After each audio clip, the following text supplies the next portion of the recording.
नमस्कार। आज मैं फिर आपके सामने अपराध की एक और घटना लेकर आया हूं।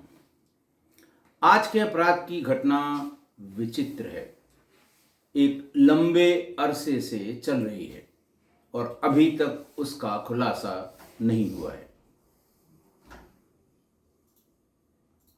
ये वाकया है उत्तर प्रदेश के बरेली जिले का।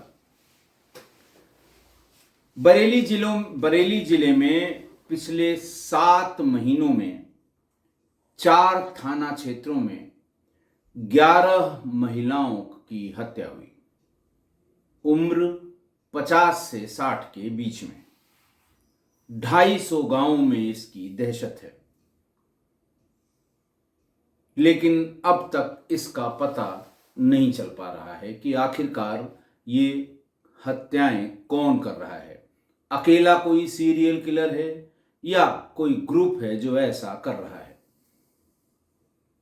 आप सोच सकते हैं, समझ सकते हैं, अंदाजा लगा सकते हैं कि ऐसी घटनाओं पर या ऐसी घटनाओं की वजह से समाज में कितनी दहशत फैल जाती है। लक्ष्य उन महिलाओं का जिनके लिए कोई बहुत रोक टोक नहीं है, जिनके बड़े बड़े बच्चे हैं, जिनकी बहुएं हैं, नाती पोते हैं। घर में बहुओं को या बच्चों में किसी को सिर्फ ये पता होता है कि माँ बाहर गई है, खेतों में गई है, किसानी का काम करने गई है, किसी से मिलने गई है। उन्हें इसकी भी जरूरत नहीं है कि साथ में कोई घर का मेल मेंबर जाए, क्योंकि कोई डर या भय की बात नहीं है। गांव में भी 55-60 वर्ष की महिलाओं की छोटे छोटे बच्चे भी बहुत इज्जत करते हैं और घर वाले भी उनकी तरफ ऐसा कुछ नहीं है कि उन्हें किसी बात की शंका हो कि इन्हें घर से नहीं निकलने देना है या घर से नहीं जाने देना है। लेकिन आज की तारीख में इन चारों थाना क्षेत्रों में लगभग 50 किलोमीटर के दायरे में महिलाएं अकेले नहीं निकल रही हैं, झुंड में जा रही हैं। पुलिस, गांव के प्रधान और बाकी लोग भी यही समझा रहे हैं, बता रहे हैं कि जब तक ये हत्यारा, ये सीरियल किलर या ये गैंग पकड़ा न जाए तब तक अकेले न निकलें।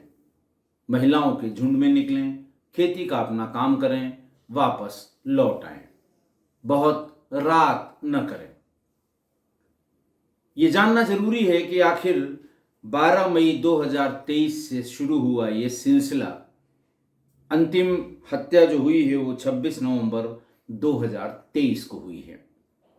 ये सिलसिला कैसा था और क्या इस सिलसिले में हुआ था? बरेली से करीब 60 किलोमीटर दूर परतापुर गांव में राम सिंह की पत्नी कलावती, उनकी डेड बॉडी मिली। राम सिंह बताते हैं कि उनके 4 बेटे और 2 बेटियां हैं। पत्नी कलावती के बारे में वो ये कहते हैं कि उस दिन यानी 12 मई 2023 को वो सुबह 9 बजे गई। खेतों में बुजुर्ग महिलाएं हैं, इन्हें घर का काम बहुत ज़्यादा नहीं होता है, जहाँ बहुएं और लड़कियां ये सब हैं। खेतों में गई, जानवरों के लिए थोड़ा चारा काट आई या अपना खेत देख आई, या कटाई के सीज़न में कटाई हो रही है तो उनको सुपरवाइज कराएं। सामान्य रूप से घर के बाहर ही आपको गांव की बुजुर्ग महिलाएं 50 से 60 के बीच की खेती किसानी के काम को सुपरवाइज करते हुए ही मिलेंगी। 9 बजे गई कलावती, 12 बजे लौट आई, खाना खाया, 3 बजे दोबारा गई। खेत में उनके 3 मजदूर और 2 बेटे भी काम कर रहे थे। राम सिंह बताते हैं कि शाम को मजदूरों का जब काम खत्म हुआ वो चले गए। दोनों बेटे भी बाइक से घर के लिए निकल पड़े। बच्चों ने कलावती को खेत से बाहर निकलते हुए देखा था, लेकिन कलावती शाम तक घर नहीं लौटी। लोगों ने ढूंढना शुरू किया। गांव के लोग, रिश्तेदार, परिवार वाले करीब 50 लोग कलावती को ढूंढ रहे थे। राम सिंह बताते हैं कि मैं उस दिन शादी में गया था। रात में मेरे पास मेरे बेटों का फोन आया कि माँ जो है वो पता नहीं कहाँ निकल गई हैं। राम सिंह कहते हैं कि कभी कभी मेरी पत्नी कलावती बेहोश होकर गिर जाया करती थी, लेकिन 2 4 5 मिनट में फिर उसे होश आ जाता था, या साथ में अगर कोई हो, मुंह में पानी वानी छिड़का गया हो तो वो उठ जाती थी या होश में आ जाती थी। राम सिंह कहते हैं मुझे ये शंका हुई कि कहीं बेहोश होकर गिर पड़ी है और उठ नहीं पा रही है, लिहाजा वो भी भाग के वापस आए और ये कहा कि ऐसी जगह ढूंढो जहां घास का ढेर हो और चप्पल उसकी जरूर पड़ी हो, क्योंकि वो सामान्य रूप से चप्पल उतार कर ही इस तरह का काम, खेती किसानी का काम करती थी, और अगर बेहोश हो गई होगी तो वापस चप्पल तक नहीं पहुंच पाई होगी। बहरहाल गांव के एक व्यक्ति ने कलावती को गन्ने के खेत में पड़े हुए देखा। सारे लोग भाग के 30 40 लोग भाग के पहुंचे। कलावती की सांसें चल रही थीं। हम उसे बताते हैं राम सिंह कि हम उसे पास के अस्पताल में ले गए। डॉक्टर ने कहा कि ऐसा लगता है इनको दिल का दौरा पड़ा है, लिहाजा इनको हायर सेंटर या बरेली ले जाइए। सारे लोग मिलकर कलावती को बरेली के राजश्री हॉस्पिटल ले आए। डॉक्टर ने देखते ही पूछा कि इन्होंने फांसी लगाई है या इनका गला दबाया गया है। सारे लोग अवाक रह गए कि इस सवाल का क्या जवाब दिया जाए, क्योंकि इस तरह की कोई संभावना दूर दूर तक किसी के दिमाग में भी नहीं थी। डॉक्टर ने थोड़ी देर चेक किया और ये कहा कि इनमें जान अब नहीं बची है, आप इन्हें ले जा सकते हैं। बहरहाल जब ये कहा गया कि गला दबाया गया या फांसी लगा ली, राम सिंह कहते हैं हम लोगों के मन में थोड़ा सा डर आ गया कि पता नहीं पुलिस इसको किस रास्ते पर ले जाए, लिहाजा हमने कोई एफआईआर नहीं की। लेकिन जब 4 5 और हत्याएं हो गईं, तब फिर शाही थाने के इंस्पेक्टर साहब आए थे और पूछताछ करके चले गए थे। अगली घटना 12 मई के बाद 17 जून को हुई 2023 में ही, परतापुर से 6 किलोमीटर दूर, और गांव का नाम था कुलछा।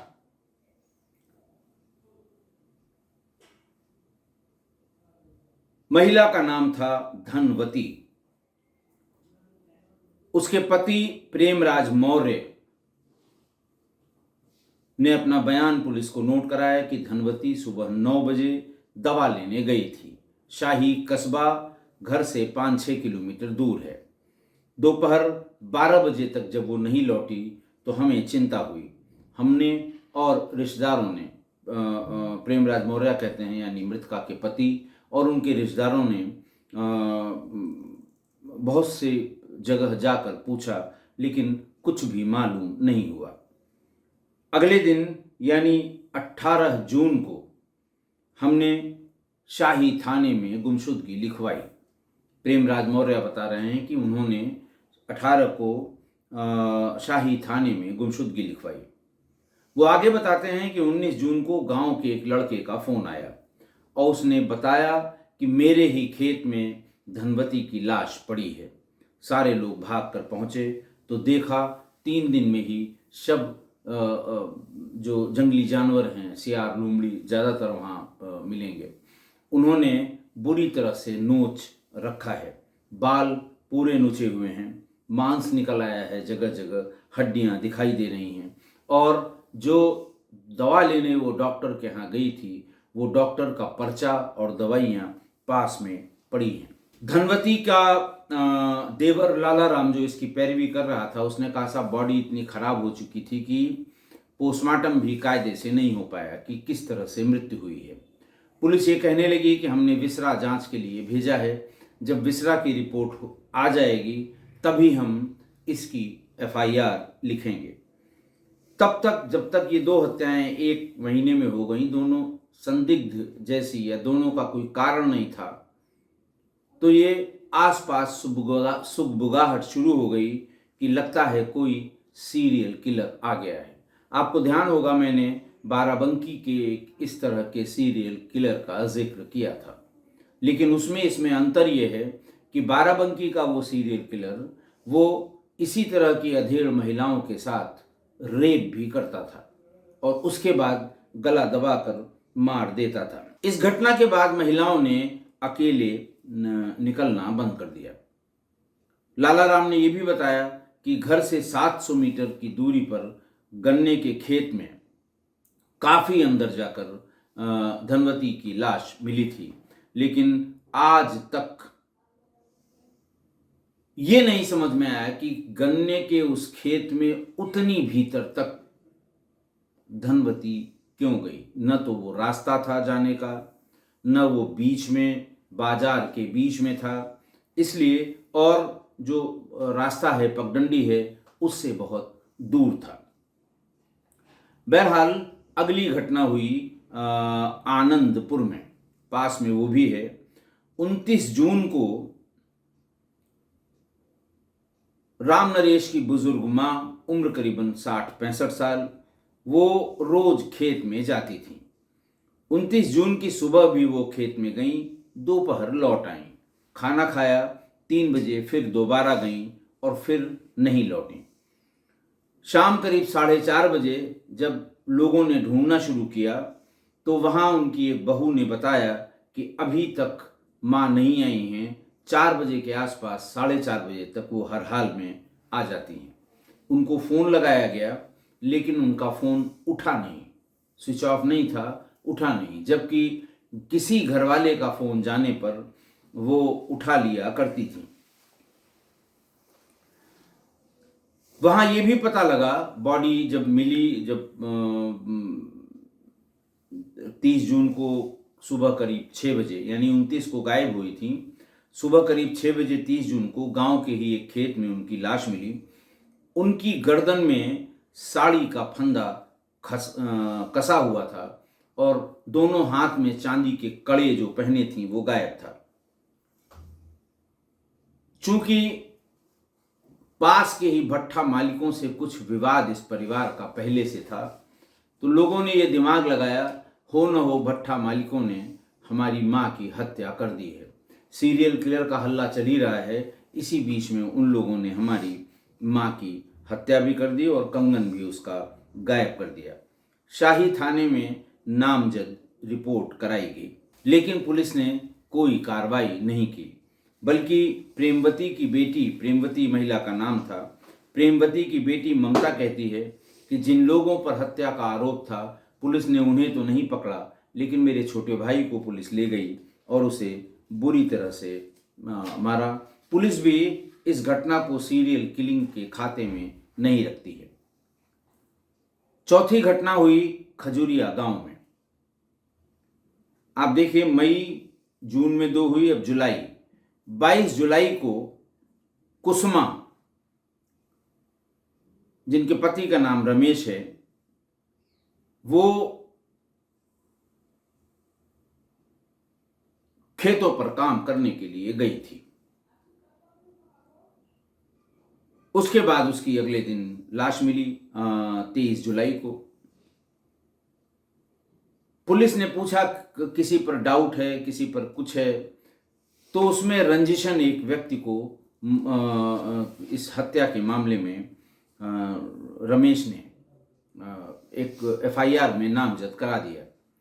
कहा कि गांव के ही राजेश और उसके साथ का एक आदमी था जिसने मेरी पत्नी को खेत में खींच लिया और साड़ी से गला घोंट कर मार डाला। पुलिस ने उसे गिरफ्तार किया, राजेश को, और फिर बाद में उसका जो साथी वीरपाल, जिनको नामजद किया गया था, दोनों को पुलिस ने जेल भेज दिया। हालांकि हत्या का तरीका यानी मोडस ऑपरेंडी, जगह, समय सब वही था जो पिछली 3 हत्याओं का था। अगली जो 5वीं हत्या हुई वो मेन रोड से करीब 7 किलोमीटर अंदर, मुबारकपुर गांव में शांति देवी का घर है। शांति देवी और उनके पति पूरनलाल और उनका छोटा बेटा राजकुमार ये घर पर ही रहते हैं। शांति देवी 10 अगस्त को घर से करीब 40 किलोमीटर दूर अपने भाई के घर पनवड़िया में गई थी, लेकिन वो घर पहुंच नहीं पाई और उनका भी शव गन्ने के खेत में पाया गया।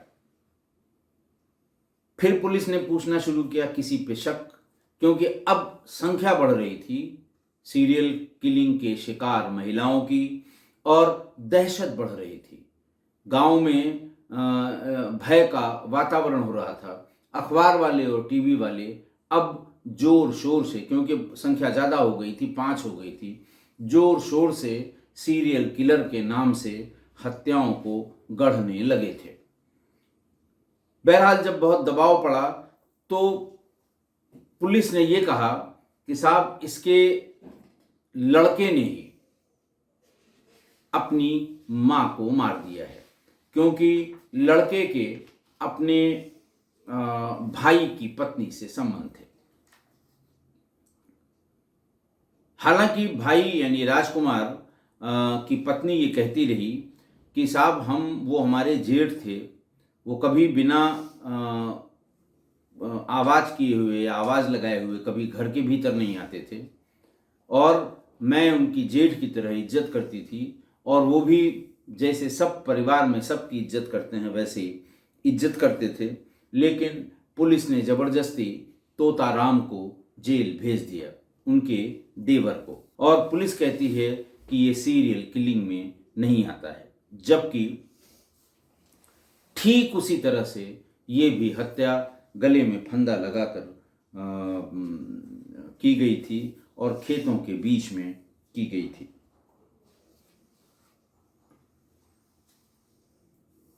अगली यानी 6वीं हत्या, इस हत्या को पुलिस ने तोताराम को जेल भेज दिया। तोताराम आज भी जेल में ही है। बोले प्रॉपर्टी का विवाद था, उसको लग रहा था कि मेरे पिता जो है सब मेरे भाई यानी राजकुमार को सारी जमीन लिख देंगे, इसलिए उसने मां को मार दिया। इसको पूरे गांव ने, प्रधान ने, बाकी सब लोगों ने मिलकर कहा कि साहब ये बात हो ही नहीं सकती। खुद पूरनलाल यानी उनके बाप ये कहते हैं कि मैं अभी जिंदा बैठा हूं तो किसी बेटे के नाम प्रॉपर्टी कैसे कर सकता हूं या कैसे हो जाएगी अपने आप। बहरहाल पुलिस इस हत्या को भी सीरियल किलिंग के दायरे से बाहर रखती है। अगली यानी 6वीं हत्या, 23 अगस्त को गांव की ही वीरवती वो खेतों में खाद डालने की लिए गई थी। उनका पति घनश्याम पंजाब में काम करता था। उसने कहा कि सुबह 9:37 पर मेरी अपनी पत्नी से बात हुई थी और उसने कहा था कि एक खेत में खाद डाल दिया है, दूसरे खेत में जा रही हूं। जब 3 बज गया और मोबाइल फोन ऑफ हो गया तो बाकी भाइयों ने और बच्चों ने मिलकर उसको ढूंढना शुरू किया। तो 3 बजे उसका शव घनश्याम के भाई के खेत में मिला और ठीक उसी तरह से साड़ी से ही उसका गला घोंटकर मारा गया था। पुलिस ने फिर पूछना शुरू किया किसी पे शक है, किसी पे शक है, किसी को नामजद करोगे। पुलिस तो दबाव बनाती है ताकि ये भी घटना आपसी रंजिश में चली जाए। बहरहाल घंटे, 2 घंटे, 4 घंटे बाद उन्होंने गांव के ही मिश्री लाल को ये कहा कि साहब हमारे ही गांव के ही कुछ लोगों ने मिश्री लाल को मां को मारते देखा था। 7 सितंबर को मिश्री लाल अरेस्ट हो गए और जेल चले गए। ध्यान रहे, घटना का मोडस ऑपरेंडी बिल्कुल वैसा ही था जैसा पिछली 5 हत्याओं में हुआ था। अगस्त में जब कई मर्डर हो गए तो पुलिस ने सख्ती बढ़ा दी। सितंबर में कोई घटना नहीं हुई। 12 अक्टूबर को गुला गांव की रेशमा देवी अपने बेटे रोहिताश कुमार के साथ बाजार गईं। सामान खरीदने के बाद रोहिताशु ने उन्हें घर जाने के लिए टेम्पो में बिठा दिया, लेकिन रेशमा घर नहीं पहुंची। बेटा जब घर पहुंचा, काफी देर इंतजार किया, मां नहीं आई, तो उसने खबर की बाकी भाइयों को, गांव वालों को, और फिर टेम्पो वाले से पूछताछ की। तो उसने यही बताया कि मैंने इनको गांव के पास उतार दिया था। उन्होंने जो सामान खरीदा था वो भी पास के ही किसी आदमी के पास मिला, और 16 अक्टूबर को रेशमा की लाश, 12 अक्टूबर की गायब हुई महिला, 16 अक्टूबर को वहीं पास में झाड़ियों में उनकी लाश मिली। उसकी भी लाश जंगली जानवर आधे से ज़्यादा हिस्सा खा गए थे।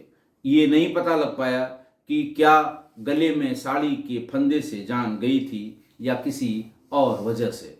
हालांकि पोस्टमार्टम रिपोर्ट यही इंगित करती है कि गले पर चोट या फंदे या कपड़े या रस्सी की वजह से इनकी मृत्यु हुई है। शरीर बिल्कुल काला पड़ गया था। लोगों को ये अंदाजा हुआ कि शायद एसिड फेंका गया हो, लेकिन ऐसा नहीं था। पुलिस इसको भी उसी दायरे में रखती है सीरियल किलिंग की। अक्टूबर में दूसरी घटना फिर शीशगढ़ थाना एरिया में हुई। 31 अक्टूबर को सुबह करीब 9 बजे लखीमपुर गांव है। लखीमपुर गांव की महमूदन घर से चारा लेने के लिए जंगल के लिए निकली, लेकिन लौटी नहीं। शाम तक घर वाले ढूंढे, कुछ पता नहीं लगा। महमूदन के बेटे नन्हे ने यह बताया कि मैं जब घर आया तो पता लगा कि माँ जंगल से नहीं लौटी हैं। फिर गांव से करीब आधा किलोमीटर दूर उनका शव गन्ने के खेत में मिला, और उनका गला भी दुपट्टे से घोंटा गया था, और पोस्टमार्टम रिपोर्ट में भी स्ट्रेंगुलेशन से ही मृत्यु का कारण बताया गया। एक ही तरह का मोडस ऑपरेंडी। नवी हत्या हुई ओमवती की 8 नवंबर को। शाम 4 बजे वो पास के खेत में घास लेने गई, लेकिन वापस नहीं आई। घर वाले ढूंढने निकले तो ओमवती की लाश अगले दिन गन्ने के खेत में मिली। उनकी भी साड़ी से गला घोंटकर हत्या की गई थी। शुरुआत में पुलिस को ओमवती के पति महिपाल पर शक हुआ था, लेकिन ऐसा कुछ नहीं निकलने पर पूछताछ करके उसे छोड़ दिया गया, और इस हत्या को भी सीरियल किलिंग की एंगल से अभी पुलिस देख रही है। 10वीं हत्या। दुलारा देवी खरसैनी गांव में अकेली रहती थी। उनकी एक बेटी थी जिसकी शादी उन्होंने बरेली में कर दी थी। वो मानसिक रूप से कुछ मंदित थी। दुलारा की बड़ी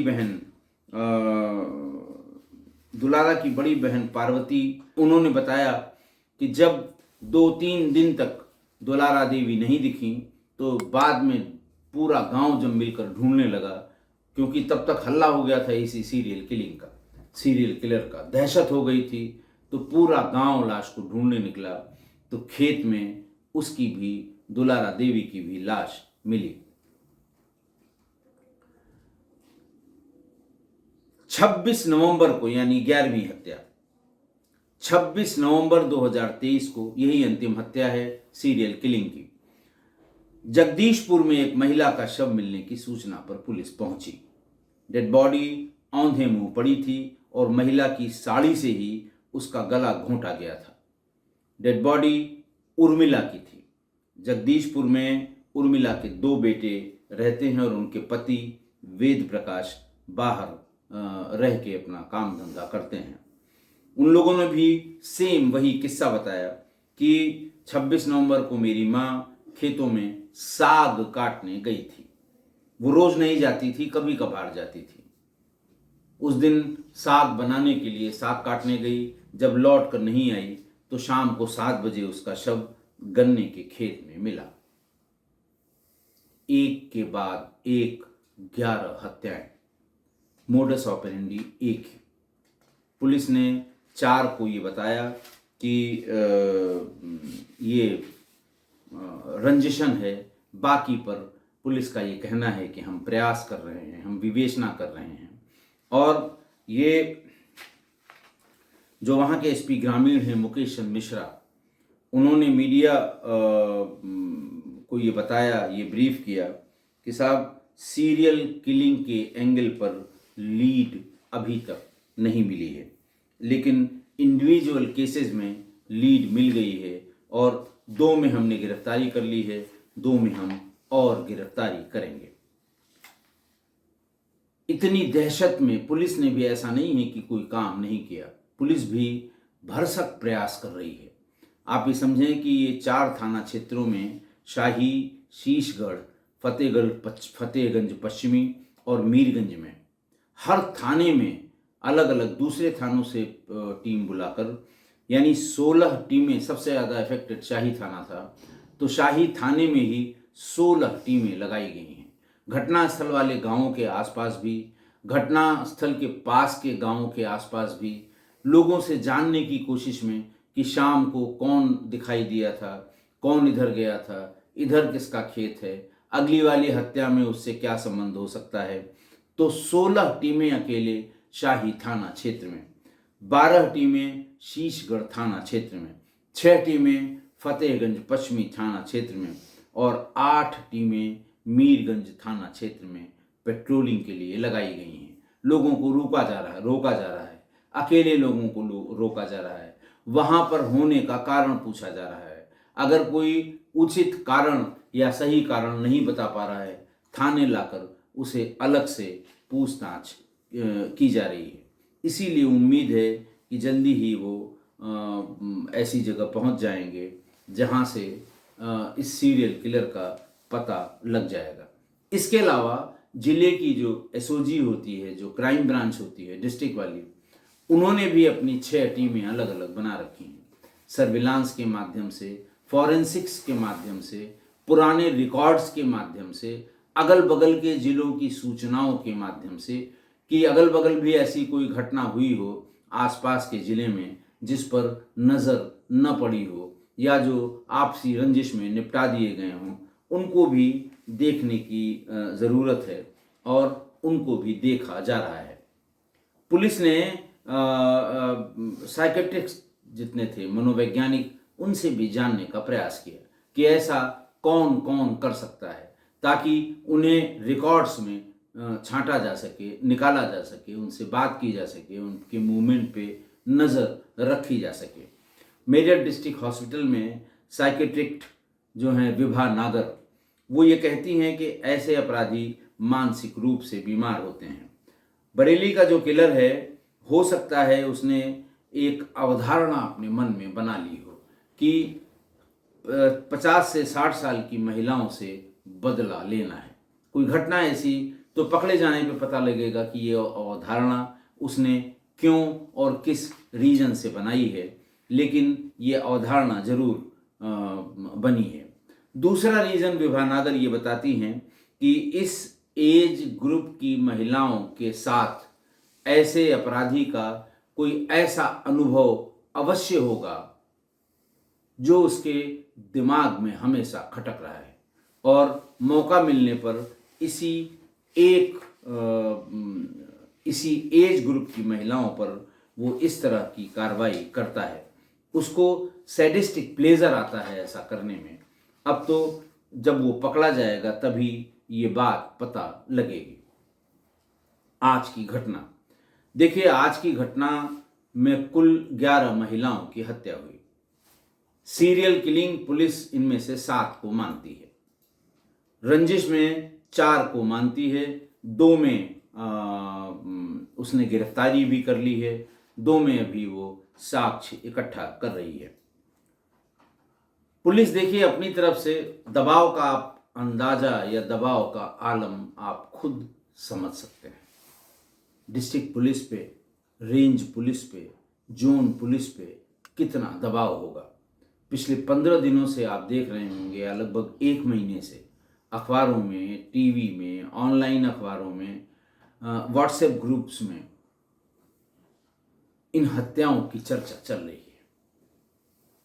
बीच में ये भी हल्ला हुआ, पकड़ गया पकड़ गया पकड़ गया, लेकिन लगता नहीं है कि वो सही आदमी पकड़ा गया।